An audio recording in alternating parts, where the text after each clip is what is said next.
Project Sunday.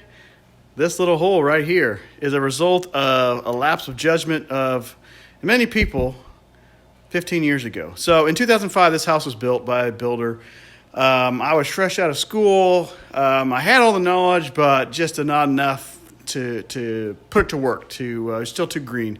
So anyway, when they built this house, there is a recess in the foundation. You can see your rims up here, and then the rim runs across there. There's a notch in the foundation right here for the HVAC going to the second floor, because that's how we do it in Kansas City, apparently. Not. This is how the builders do it. They run this stuff up, clear up to the attic in an unconditioned space. Terrible idea. It sort of kind of works, but neither here nor there. Anyway, back when we were working on putting this house together, the project manager and I were standing out here one night looking at this, and there was a notch also in the concrete floor for the ductwork to come through. Well, we noticed that neither the foundation guys nor the floor guys put concrete in the bottom of this pit right here. And I'll put some pictures up right now that show what it looked like before I did this. But it was discussed, and evidently we all forgot about it. 15 years later, this dawned on me a couple weeks. I was trying to figure out why, excuse my mess, the kids have been in here. The concrete floor on a humid day, it actually is not wet, it just kind of looks wet on camera for some reason. On a really humid day in the spring and the fall, this floor sweats like crazy. And I couldn't figure out why. And I thought maybe it was groundwater under here or something like that.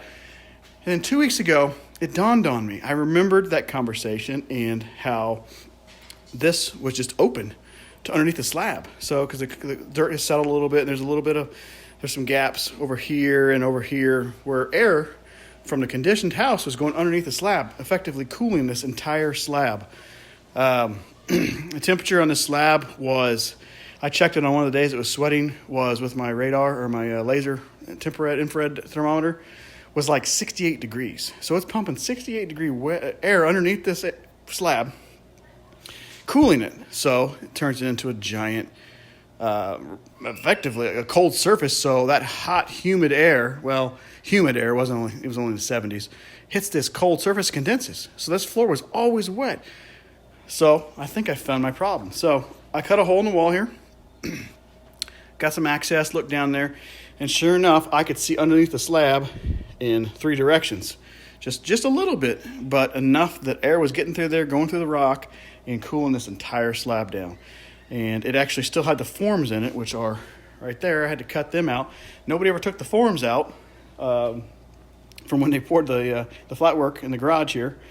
And so I cut those out and dug out a bucket of rock, a 5-gallon bucket of rock out of the bottom of this pit so that I could get down enough to put, there's about 3 inches of concrete now I poured in the bottom of this thing, and kind of put a curb up in the 3 directions here to block off underneath the slab. And then what I'm going to do once that's done is I am going to seal it all. I've actually got a tube, there we go, of the zip liquid flash that I'm going to seal off around all of the edges all the way around and get it all sealed up. And then I've got some rock wool safe and sound that I'm going to put in here to seal the gaps up on the 3 sides, the 2 sides of the supply, and then the side here, and then I'll probably put some underneath here just to kind of insulate the slab itself. And I'll put all this insulation back in and patch the wall up. So, moral of the story is, my custom home builder missed something, even though we talked about it. And I actually take some blame for it too, because I remember seeing it, mentioning it, we talked about it, and I completely forgot about it. 15 years later, figured it out. So anyway, impromptu Sunday projects. My boys were here helping me, and my wife was down there digging with me. Even my 1-year-old was digging, so it was kind of fun. But it's fixed. I got the concrete in there. I poured it. I mixed it at like 0 slump, trying to get it so that I could form it up around the edges. So it's not anything structural. It's basically a means to stop the airflow. And like I say, I'll seal it up, put some rock wool in there, patch the wall. Nobody will know. So, but just one of those things. It's a nice little Sunday project. The house is, it's never ending. There's always something, especially when you pay somebody to build the house. So many corners are cut. This house is actually, it's got good bones. There's just a lot of little weird things in it, like this, honest mistake probably, but it happened. But it's fixed now. So anyway, that's all I got for today.